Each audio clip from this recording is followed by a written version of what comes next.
Olá, entramos. Boa noite. Boa noite. Boa Boa noite. noite.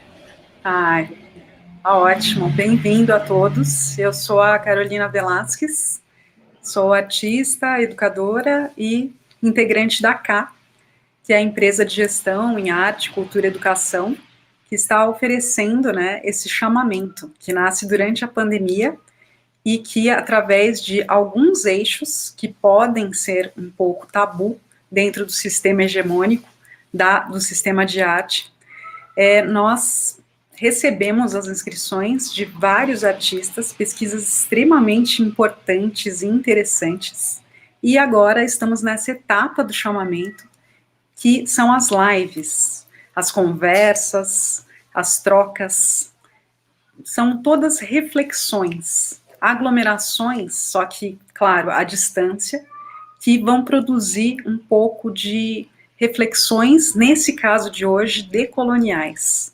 E estamos hoje com o curador do nosso eixo, nosso queridíssimo Cadu Gonçalves, que vai trazer algumas análises, reflexões e conversas com a nossa querida artista selecionada do eixo, que é a Luísa Magali. Não vou apresentá-los, porque nós temos essa live de 1 hora hoje, e nós vamos nos esbaldar conhecendo essas personalidades dentro desse contexto, chamamento de artistas contemporâneos dentro do decolonial. Muito prazer, muito bem-vindos. Vamos conversar, então. Olá, boa noite a todas, todos, todes. Laroye Exu, que ele permita abrir os nossos caminhos para essa live, a gente possa se comunicar de uma maneira fluida. Muito feliz pela presença de todos. Eu não sei como é que tá, eu acho que eu estou no meio da tela, mas o foco é a Luísa. Então, gostaria de agradecer mais uma vez a disposição, a disponibilidade da Luísa em participar do nosso chamamento, agradecer pela potência dos trabalhos. Bom, a gente conversou no dia 18, né, na terça-feira, com Carlos Matos, que trouxe uma visão dele sobre o que ele entende pelo eixo, né, decolonialidade.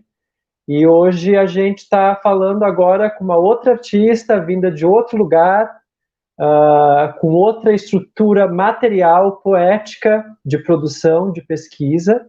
E aí eu acho que nada melhor do que ouvir a própria Luísa falar, poder trocar com a gente. Então é isso, Luísa, a palavra é toda sua e muito obrigado novamente. Obrigada a vocês, boa noite a todos. Estou muito feliz em estar aqui. Queria, antes de tudo, pedir licença, né, à ancestralidade, tanto africana quanto dos povos originários, ancestralidade de Umbanda, né, para ser mais objetiva, e para que a gente possa começar nossos trabalhos, né? Cadu já começou saudando o Exu, então que os caminhos se abram e que a comunicação aconteça. Meu nome é Luísa Magali. Oi? Meu nome é Luísa Magali, como já foi mencionado, sou natural de Saúde, Bahia, então sou baiana, né?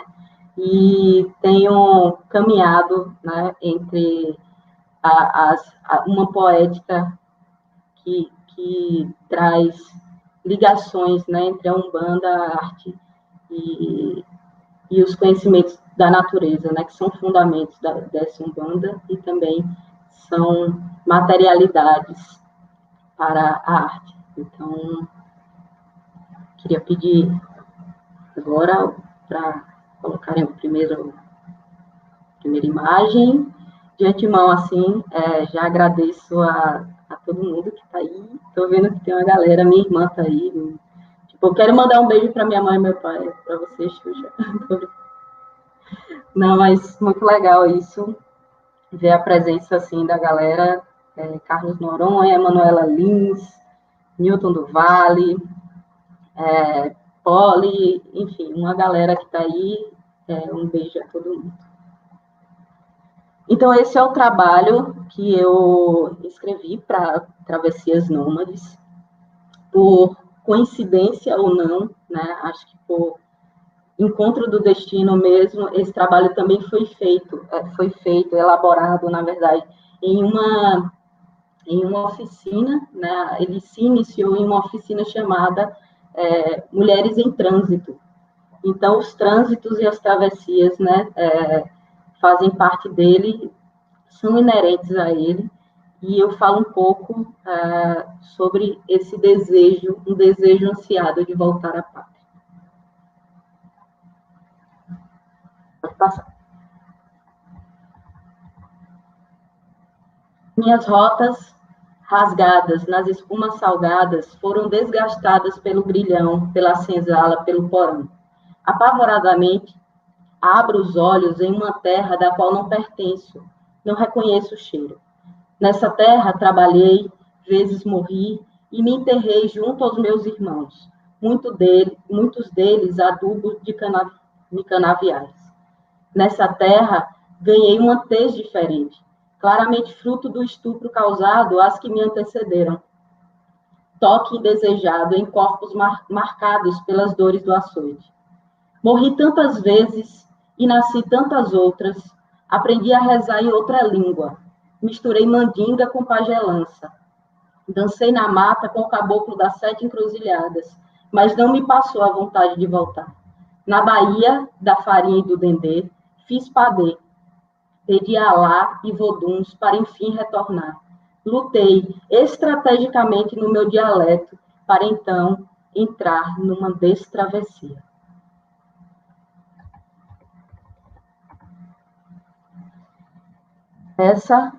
Esse é o entrecruzamento de duas imagens que, para mim, são muito importantes. Esse trabalho ele faz parte de uma série chamada Brasilienses Agudás. Então, são brasileiros retornados, e por isso esse desejo ansiado de voltar à pátria. E eu faço uma sobreposição de imagens da Irmandade da Boa Morte, e que, assim, coincidentemente, né, esse é o mês também das festas da Irmandade da Boa Morte, que pela primeira vez, acredito, não estão sendo comemoradas em aglomeração, né, junto ali, pessoalmente. E a Porta do Não Retorno, que fica no Benim, né? A Irmandade da Boa Morte, só para a gente se localizar mais um pouco, fica em Cachoeira, né, na Bahia, na cidade de Cachoeira, e a Porta do Não Retorno no Benim, na cidade de Uidá. E esse encontro, né, entre esses dois lugares, essas duas entidades, né, posso assim colocar, é justamente para falar desses trânsitos e do que esses trânsitos levaram e deixaram, né? Então, nesse movimento, como diria Pierre Verger, de fluxo e refluxo, né? Quando ele escreve sobre os agudás, que são esses brasileiros retornados, né? Na verdade, não só brasileiros, mas também traficantes, né, de escravizados, comerciantes que se instalaram no Benim e que lá constituíram uma espécie de clã, né, Clã Brasil, que remonta a algumas das especificidades culturais do país, como uma assimilação, né, entre o que se levou do Benim, desse porto, né, que ele fica, essa porta, ela fica justamente no porto de Uidá, e do que se retornou, né, quais foram os elementos que retornaram para esse lugar. Então, comida, crenças e a própria irmandade, né, um outro tipo de irmandade, mas que vai se estabelecer a partir de uma ideia de festa do Senhor do Bonfim. Então, é a Irmandade do Bonfim, que tá lá no Benim e que faz essa referência direta com a festa em Salvador, que é a lavagem do Bonfim, e, consequentemente, que nasce a partir dos cultos afro-brasileiros e dos cultos ao orixá Oxalá.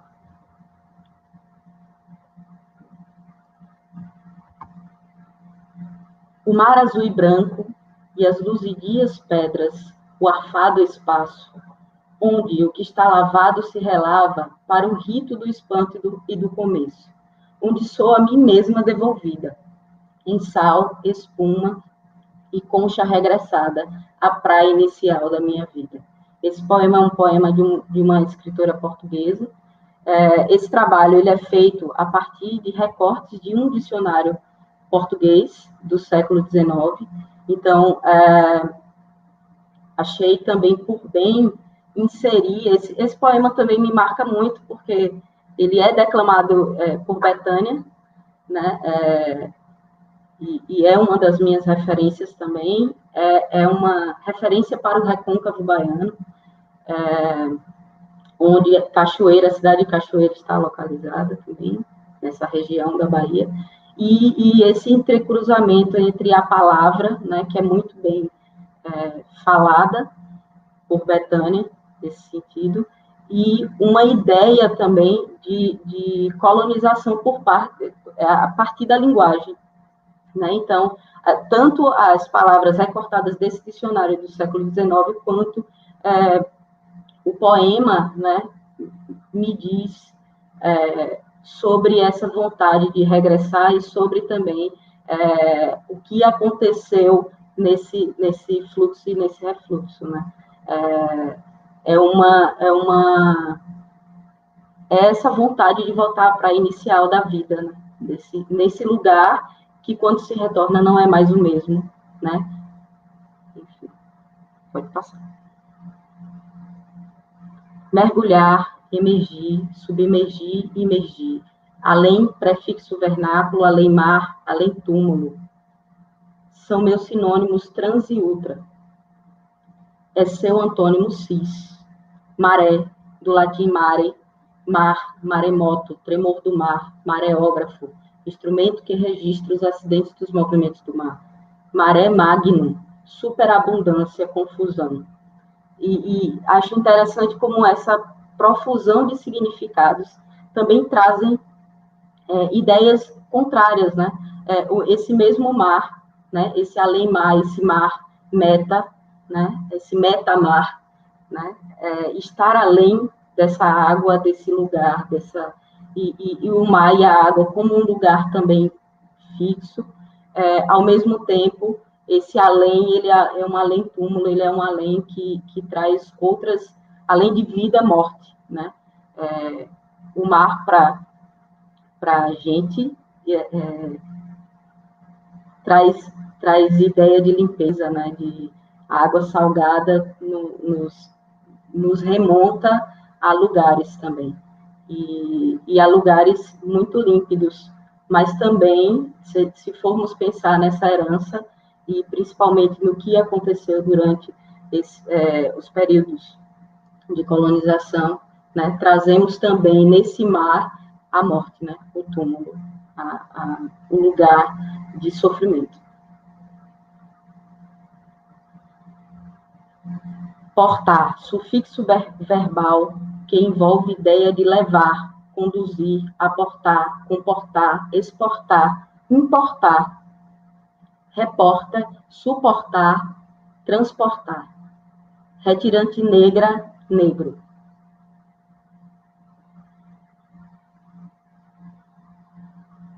Pode passar para o próximo. Não se confunda, tudo está fendido em muitas partes. Oitafídio, fendido em 8 partes. Está dividido em segmentos obtusos. E esse encontro de palavras assim, e esse significado do fendido em 8 partes, né, me fez lembrar de todas as fendas causadas por essa herança colonial que temos. Então, as formas linguísticas, a questão geográfica, as questões políticas, corporais, espirituais, socioculturais, a estética, né, os símbolos, tudo tudo se transforma em um meio de violentar, em um meio de violência. Então, tudo está fendido, nada está colado, não existe mais essa possibilidade de retomar o que a gente já perdeu, mas há uma possibilidade outra de remontarmos aquilo que nós queremos, né, que exista. Então, acho que esse trecho me diz muito isso. Alguém recebe herança ou obrigação por sua morte ao trem. A fiança não existe.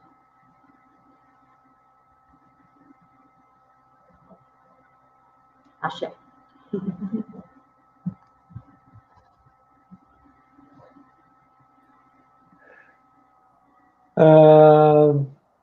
É um trabalho lindo, obviamente, né? A gente fica vendo essa relação que se estabelece, né? A ideia da narrativa, né? Eu acho que o trabalho que envolve a palavra, eu acho que é um dos trabalhos mais difíceis, né? Quando a gente vai construir algo, que a palavra é algo muito cara, né? É algo que saber estruturá-la de alguma maneira pode desde elucidar muitas coisas e trazer a gente para perto de um ponto originário, como absolutamente colocar uma pá de terra em toda uma história, né? E justamente transformar isso na ideia do próprio epistemicídio, né? Quando a gente fala justamente desse lugar de quando você suplanta outra cultura através da palavra, né? Através da língua. E aí, inicialmente, para quem está ouvindo a gente tem contato, né, com o portfólio de todos os artistas que se inscrevem, né, para o eixo, independente de um dos eixos. E a Luísa, ela trouxe esse trabalho, ela inscreveu esse trabalho e trouxe um outro portfólio.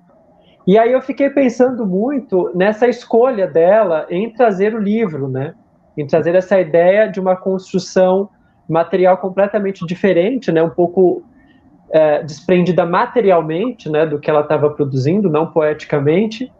E aí agora, conforme você lê, assim, é muito interessante, porque você vai falando justamente sobre essas travessias, né, sobre esses traslados, e aí eu fico pensando muito na própria ideia da paginação, né? Quando você pega o livro, você vai passando a mão na página, você cria essa estrutura de algo que vai e vem, né? A ideia da própria onda, né? Quando a gente pensa esse mar que envolve a palavra, ninguém vira uma página reta, né?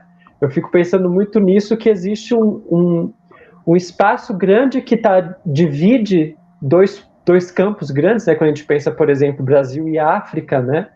E a gente vai pensar, por exemplo, somente essa herança iorubá, quando a gente pensa, por exemplo, que você conta desse retorno ou do não retorno, né, ao Benin. E aí eu fico pensando muito de como esses elementos da natureza, e aí quando a gente pensa o mar, né, eles existem independente da nossa existência aqui, né? Ele está ali, o mar está ali, e ele é testemunha de muitas coisas, né? Eu fico pensando nesse testemunho que é o mar, que é o céu, que é todo esse campo da natureza que envolve essa nossa narrativa, talvez na Terra, de alguma maneira, e que, independente da nossa existência ou não, ele está ali, né? E isso me remete muito quando você traz esses poemas da Sophie Breiner e essa entonação que a Maria Bethânia dá, porque eu fui conhecer justamente a Sophie com a Maria Bethânia, né? E aí ficar pensando justamente esses dois lugares, né? Porque também eu acho que a própria Irmandade da Boa Morte tem esse deslocamento, né? Ela não se inicia em Cachoeira, salvo engano, ela está em outra cidade. Se inicia na Barroquinha, aqui em Salvador.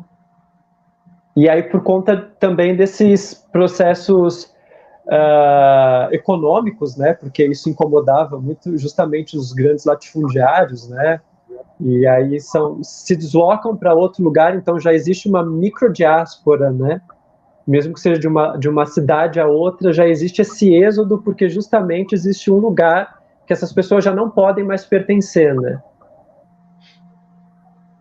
Exatamente, é um lugar de onde você estabelece todo um viver, né, uma estratégia de vivência, seus instrumentos, né, estão todos ali, e de repente você tem que sair em um fluxo que é extremamente violento, né? Mas esses lugares também são lugares, e aí é importante muito falar isso, assim, de resistência, né? De como é que essas mulheres, elas conseguiram também auxiliar nessa luta por essa liberdade, que é uma liberdade utópica, que a gente sabe, né? Porque se realmente pudéssemos chamar de liberdade, hoje não viveríamos um outro genocídio negro e indígena, né? Então, ainda somos vítimas dessas mesmas violências da expropriação, né? Dessa diáspora, né? Esse lugar de forçar a porta, né? Para entrar na sua casa, assim, e deixar lá a porta escancarada. Só que nesse deixar a porta escancarada também se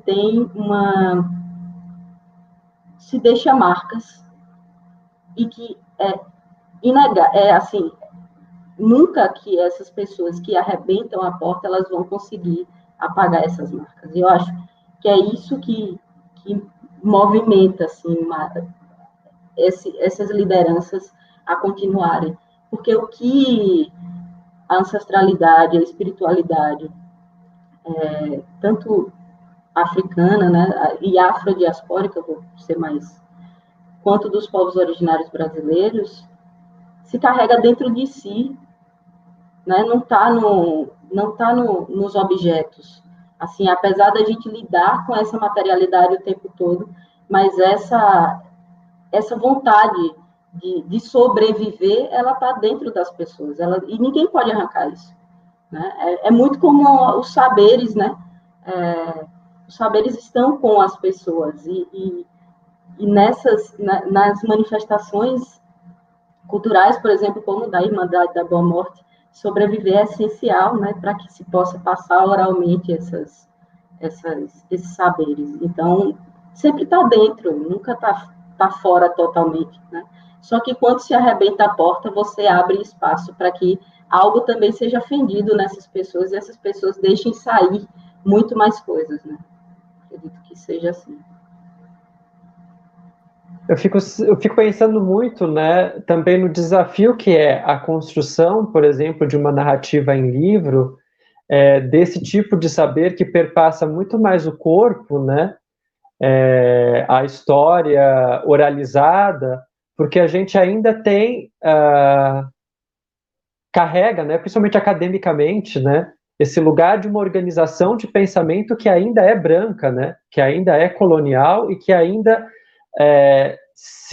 não se dispõe a pensar outras maneiras de raciocínio, a outras maneiras de manifestação, e quando, por exemplo, são propostas outras narrativas, outros segmentos de entendimento de mundo, e aí quando a gente fala aqui do nosso campo de entendimento de arte, fica esse lugar também desse atrito e talvez essa própria fenda, que é justamente ter que organizar todo esse conhecimento dentro do que é estabelecido há séculos e séculos, do que é colocado como conhecimento, né? E aí eu queria até te perguntar, por exemplo, você que é doutoranda, como é que você traz isso para um campo acadêmico também, né? Você é uma artista pesquisadora, e como é que isso, por exemplo, cai dentro da sua pesquisa e da sua produção acadêmica?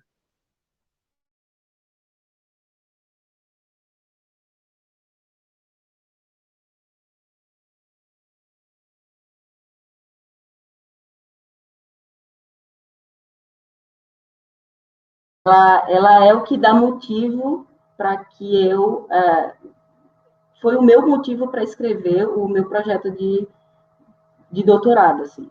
Não houve outro motivo, né? É ver toda a minha produção, que vem pautada, né, nos objetos cerâmicos utilizados nos rituais de Umbanda, que vem pautada nas folhas, que vem pautada na própria ritualização do processo artístico, dos procedimentos artísticos, que traz todos esses saberes, né? A oralidade também, porque a entrevista de Minha Mãe de Santo no primeiro trabalho foi muito importante. O ato de ouvir dentro do terreiro é muito importante, né? E de saber ouvir, né? Porque existe escutar e ouvir. Seriam duas coisas diferentes. Então, o incômodo é justamente esse, é trabalhar com todas essas referências pautadas na espiritualidade afrodiaspórica, né? E uma espiritualidade que emana os caboclos brasileiros, né? A população dos povos originários, e, de repente, utilizar nomenclaturas, por exemplo, e aí foi o meu maior incômodo, foi minha própria estratégia metodológica, né, que eu defini como um sincretismo artístico animista.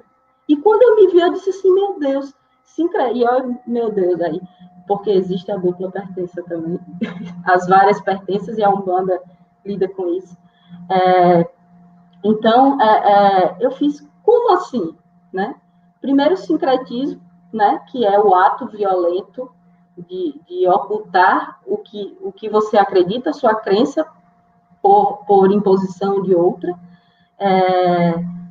O artístico, nem tanto, mas porque ali estava criando as minhas estratégias, né? E era o elemento de ligação entre essa espiritualidade umbandista e a natureza, a natureza e todo o meu processo artístico, e animista.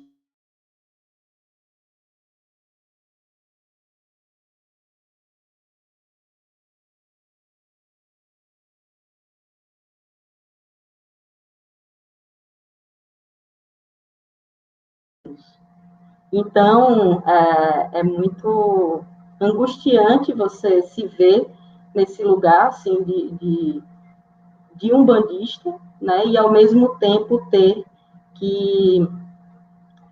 e ao mesmo tempo trazer essas outras referências de uma linguagem que é extremamente colonizadora, sabe? Então, eu acho que o meu maior impulso foi esse, me ver com toda a minha produção e, ao mesmo tempo, dizer o que é que eu estou fazendo, né? Então, quais são as linguagens, quais são as línguas que eu estou usando, né? O que é que eu estou aprendendo, né? Quais são as coisas que eu estou ouvindo no terreiro. Então, isso, para mim, é bem, bem importante.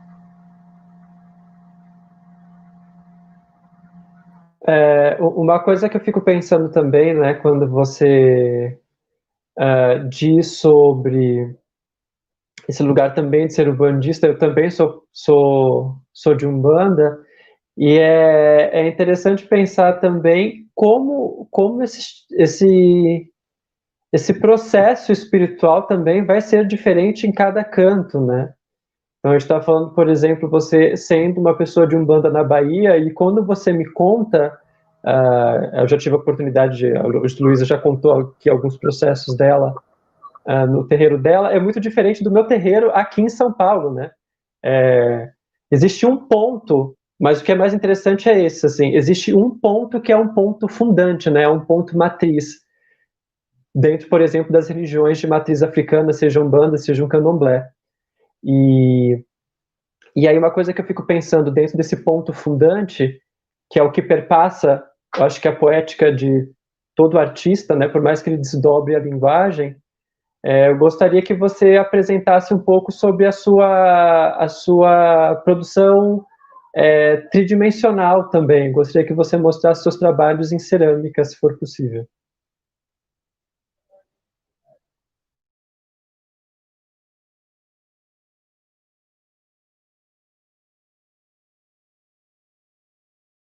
Você pode colocar a imagem 17, por favor?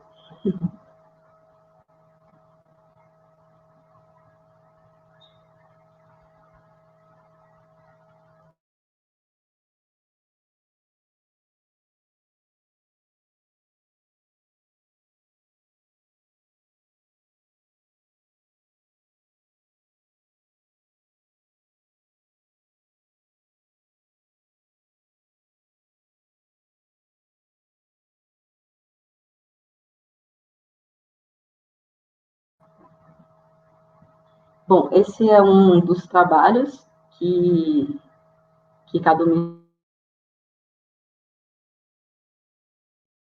né, de quando eu trago uma síntese do que eu já tinha visto no terreiro. É importante dizer que a minha formação é uma formação católica, né, a minha formação religiosa. Até hoje toda a minha família, a grande maioria da minha família é católica, e eu me encontro com a Umbanda, assim, de um modo muito inesperado por meio da universidade. Então, a academia, ela me dá, e aí, ainda continuando o que Cadu tinha me perguntado anteriormente, a academia, ela me dá esses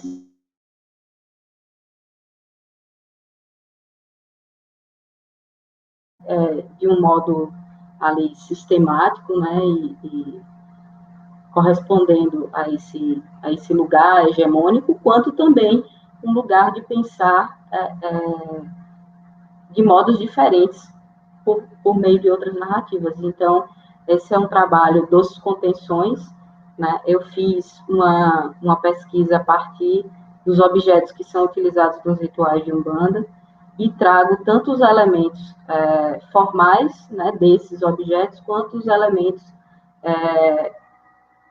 os alimentos, melhor dizendo, que são postos dentro desses objetos para tentar aproximar a entidade desse Espírito Santo, né, desses praticantes de Umbanda. Então, a grande pergunta era se podemos conter o incontível, é bem Gilberto Gil, né? Quando o poeta deslata, ele pode estar querendo dizer o incontível. E aí eu trago essa pergunta. Será que por meio da materialidade, que foi justamente o que a gente comentou um pouco atrás, será que por meio dessa materialidade o imaterial ele se aprisiona, ou se aproxima, né? Então, e foi uma descoberta tanto artística quanto uma descoberta espiritual, né?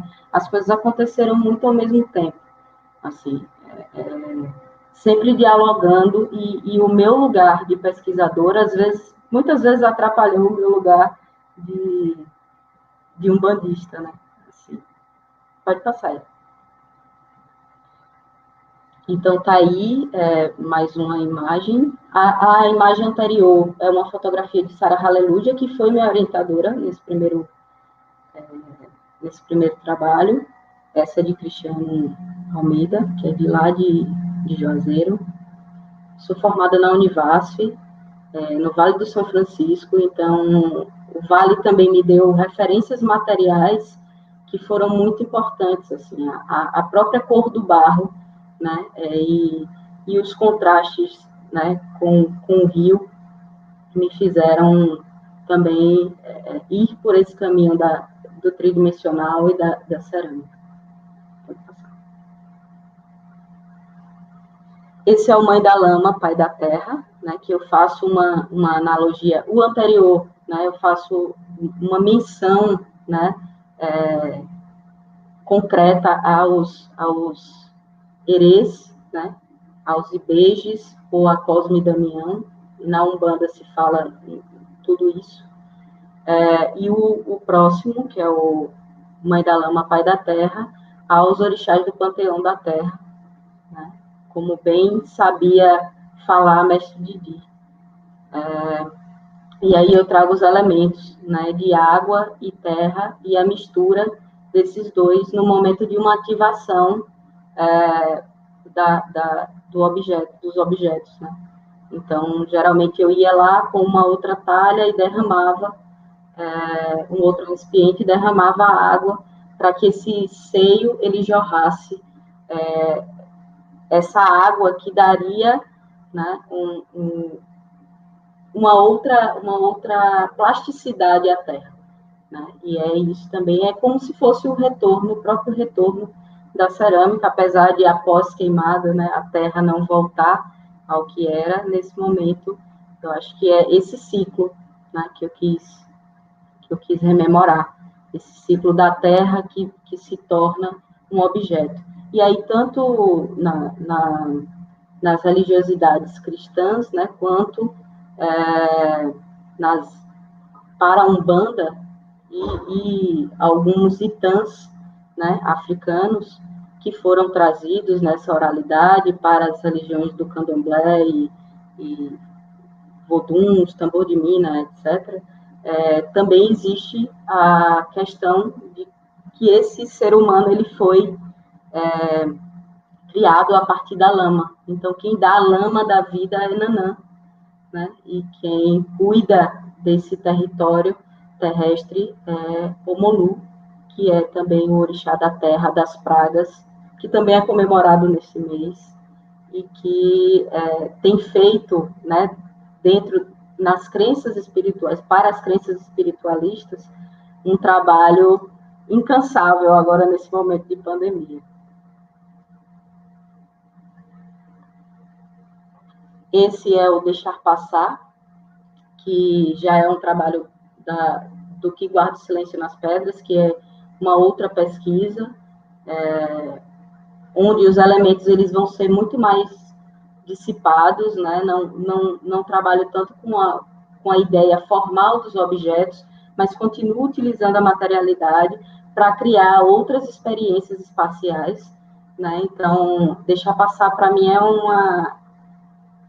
é o início de um outro ciclo, assim, e que ele justamente, esse trabalho fala justamente de iniciação, assim, são sementes de Obiorobô, né, que são sementes utilizadas na iniciação de filhos de santo das religiões de matrizes africanas, e que cria, né, esse quase que um espelhamento dessa circunferência que paira suspensa, né, por fios de cobre. Então, o trabalho, seria o trabalho da iniciação mesmo, como essa religiosidade, como essas entidades, elas nos rasgam e nos penetram, né, melhor dizendo. E como a gente inicia, né, nesse ritual da vida. E é um ritual que não tem partes, né? Ele está ligado, então, no meu trabalho, na minha vida pessoal, enfim, nas várias esferas, né, da minha vida, eu tenho que deixar passar as coisas, né? E deixar passar o invisível por essa matéria, né, que é o nosso corpo, é um ato de fenda mesmo, de criar essas fendas, de criar esses lugares outros, de viver dentro de si mesmo e fora dele.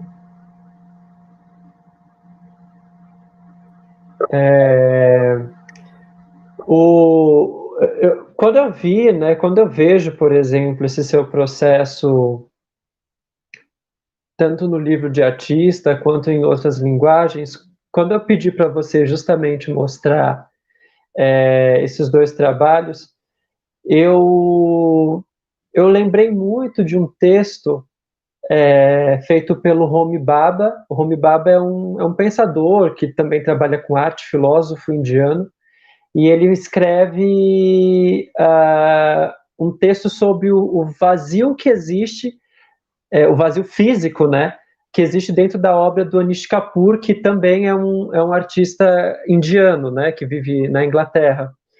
E é muito bonito porque ele vai usar o Heidegger, né, que é um filósofo alemão, como referência, mas é muito bonito pensar como ele traz esse texto do Heidegger para a realidade do trabalho do Anish Kapoor. E aí eu fiquei pensando muito também no seu trabalho em relação a isso, que é quando ele fala do jarro, né? Quando você constrói o jarro, você já começa a construir através desse oco.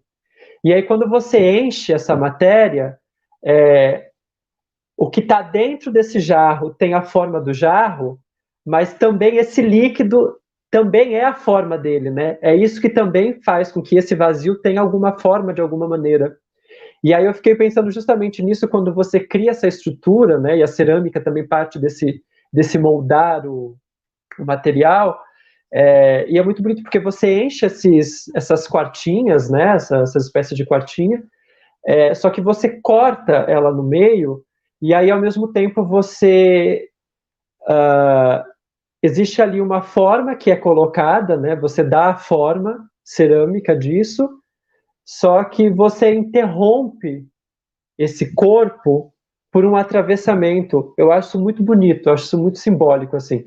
Eu gosto muito também de analisar, não analisar, né? Analisar é uma coisa meio boba, mas tipo ver tecnicamente muitas coisas assim, e é um trabalho técnico também muito bem executado.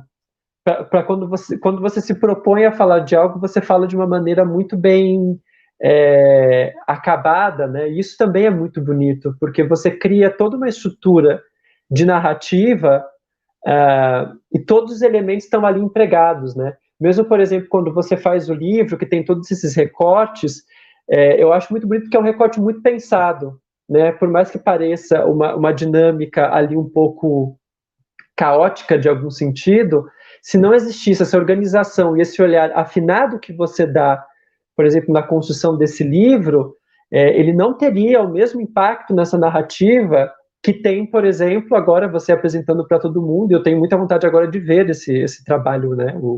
O Desejo Ansiado de Voltar à Pátria, e não só esse, mas outros trabalhos, porque eu fiquei pensando muito nisso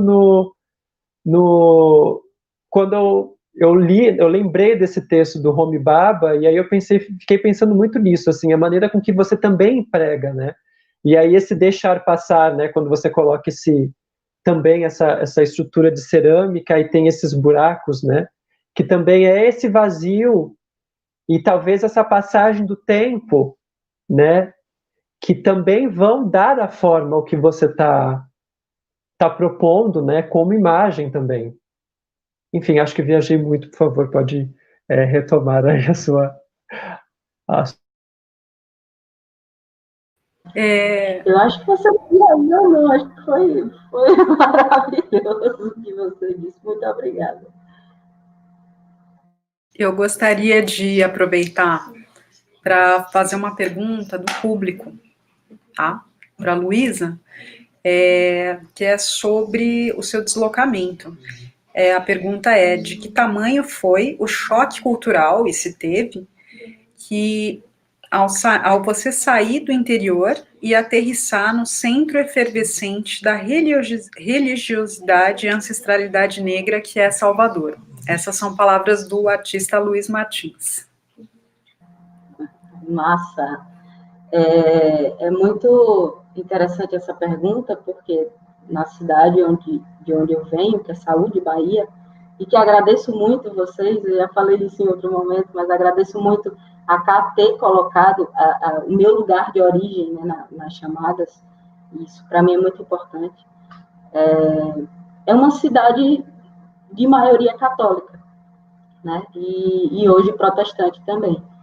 E o terreiro, hoje tem mais de um, mas antes era um só, um terreiro de Umbanda, que era extremamente demonizado. Então eu tinha esse medo. Na verdade, o meu encontro com a religiosidade ele se dá no Vale do São Francisco, em Juazeiro, né? Então, quando eu chego em Salvador, eu já chego com todas as referências, assim, todas não, né? É impossível ter todas, mas com um grande arcabouço, né? De referências da religiosidade.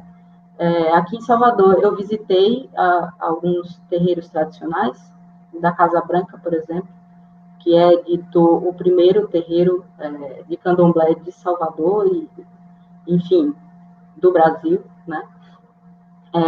E deu origem também a outras casas, enfim, a outras mães e pais de santo.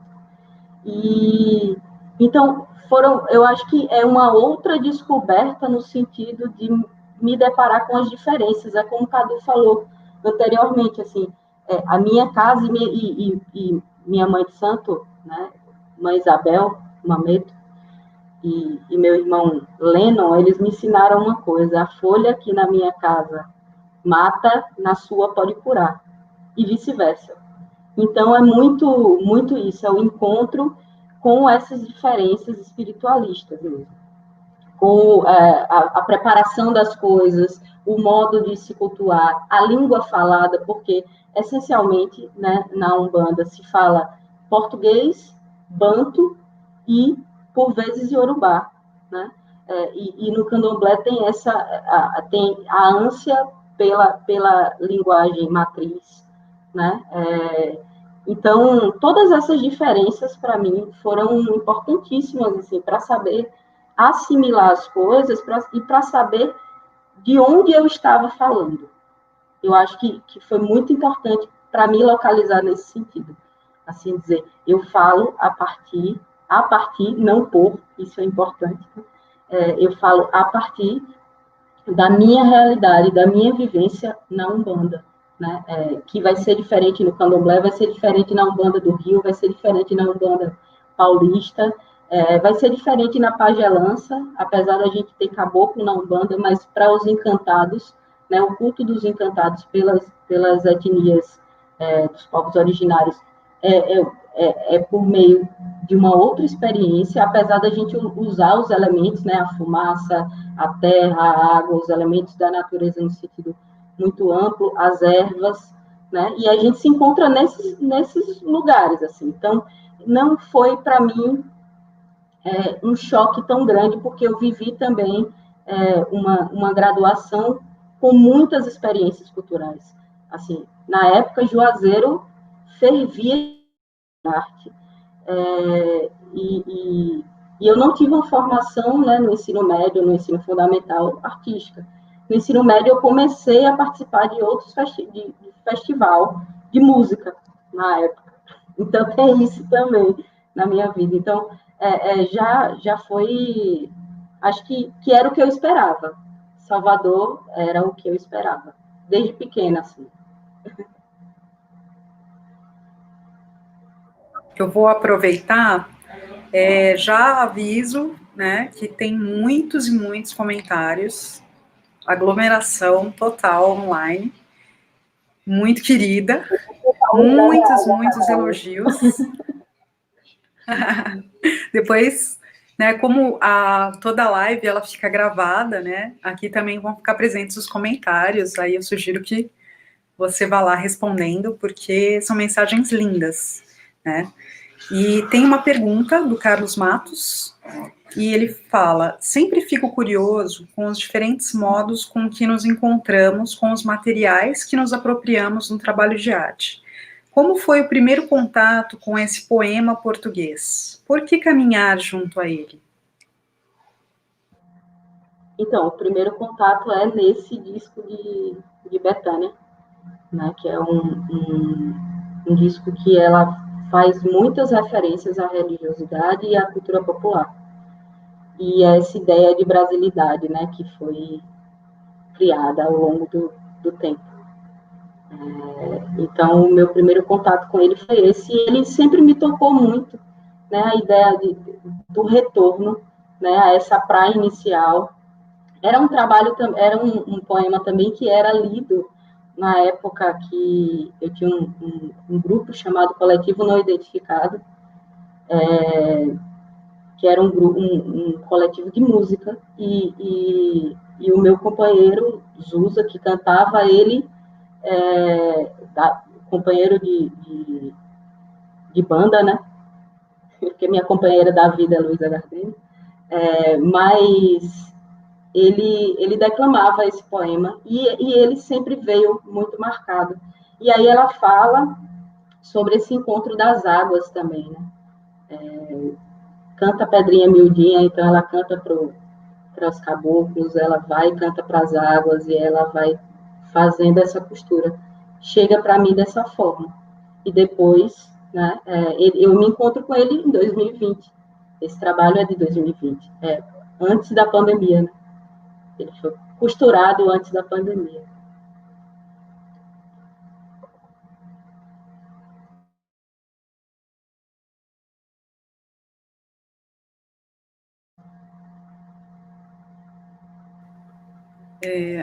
Eu gostaria de perguntar sobre como... tem uma curiosidade, na verdade. Pode ser importante, pode ser óbvia, não sei.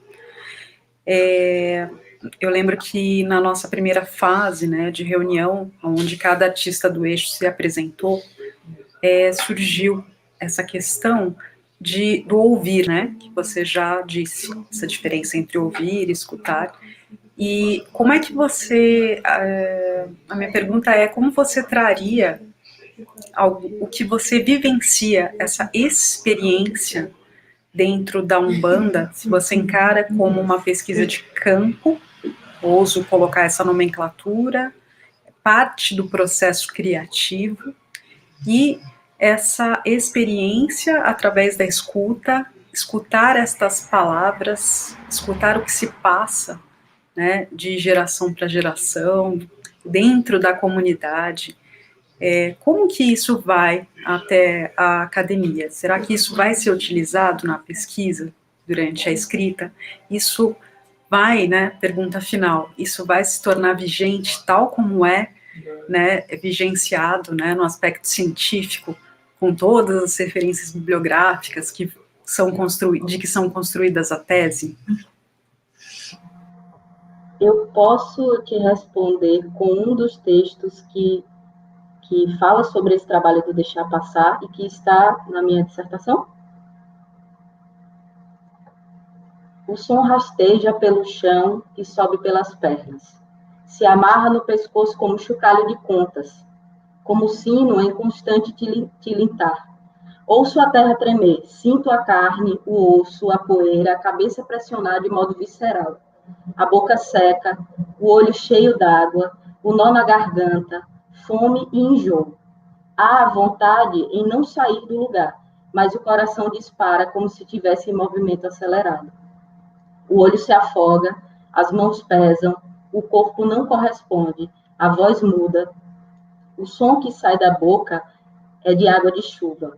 O brinco cai, o pé se agarra ao chão como ganchos que atravessam o corpo do peixe. A pisada soa como o barulho de um batalhão em posição de guerra.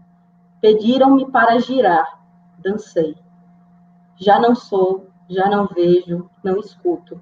Tudo é metáfora vertigem. Já não há mais o que tocar. Acabou a luta. Agô para pedir licença. Axé para saudar. Ouvi a voz de minha mãe bradar. Deixe passar. Então, é dessa forma que entram as coisas. Eu gosto muito de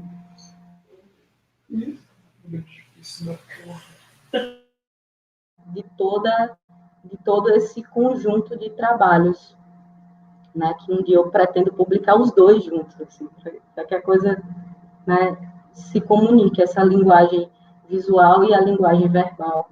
E é isso, essa escrita vem com a velocidade de uma flecha, né? E eu escrevo apenas e elas entraram. Então, eu acho que minha melhor maneira de inserir, né, esses diálogos, o que pode ser dito, porque isso é muito importante, né, frisar aquilo que pode ser dito, que tem permissão para ser dito, e aquilo que não tem, né? E existem muitas interdições, né? E muitos pedidos de posso, né? Devo, como é que faço? Se eu colocar isso aqui com isso, né? Essa materialidade com essa, né? Vai causar algo, né? O que é que eu posso utilizar? O que é que eu posso misturar? Então, o tempo todo é um constante diálogo, assim.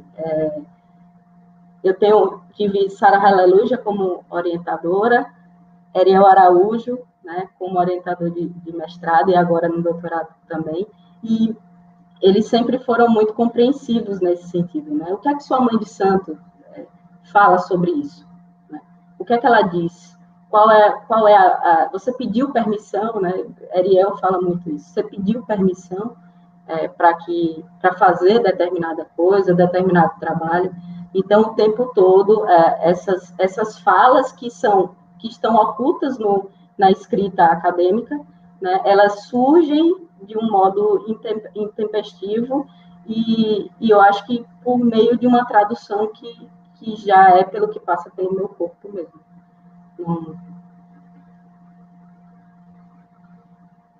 Eu agradeço muito, assim, essa sua resposta, ela representa uma grande materialização, assim, do que foi o objetivo desse chamamento, sabe? E desse, né, resultado do Travessias Nômades, porque acionar a rede, juntar pessoas, artistas, pesquisadores, cidadãos críticos, né, com a sua resposta, você liberta várias outras pesquisas.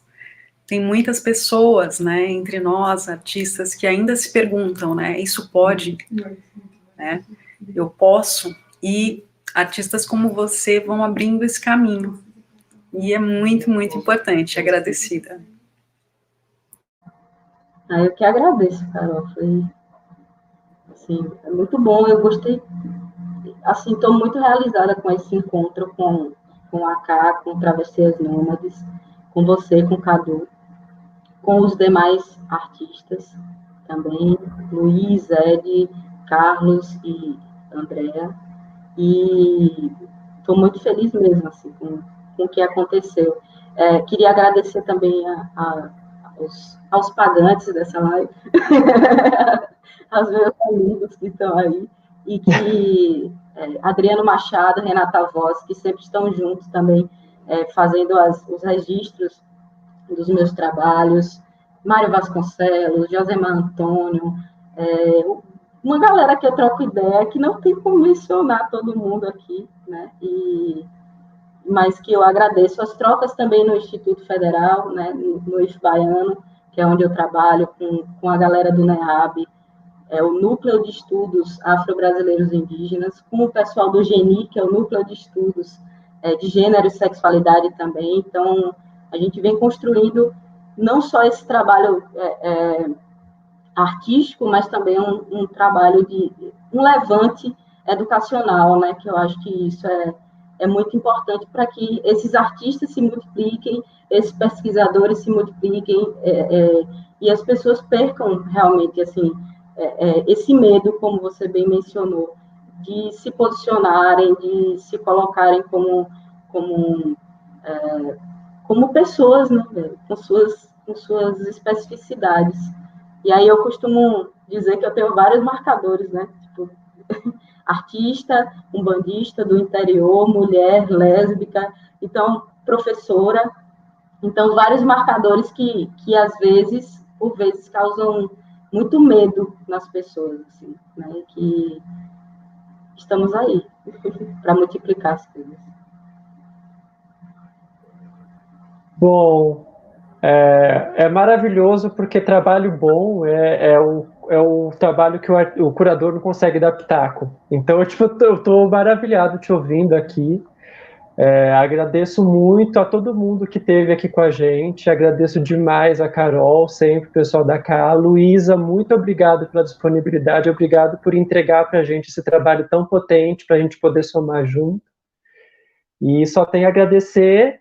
A gente já está encerrando, né? Daqui a pouco cai o stream, não sei. Então, desejar boa noite e o nosso agradecimento muito grande a todo mundo que acompanhou. E é isso. Muitíssimo obrigado. Obrigado demais, Luísa. Sério mesmo. Axé. Boa noite a todos. Boa noite, gente. Muito feliz.